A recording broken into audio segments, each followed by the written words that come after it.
Picture having a contract like this one, and you have to pull out data like contract number, customer address, start date, end date, price, and many more. Having to get all of this data manually out of one contract is tedious work, but imagine having hundreds. Let me show you how you can get all the relevant information you need without having to read through them one by one. Once you are in the Extract AI app, click on Create a Template and choose Short Contract. Once you've adjusted fields to your liking, you can create the template.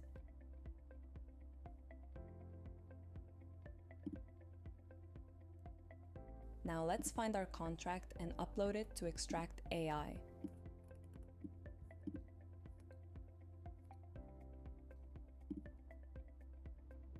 And that's it.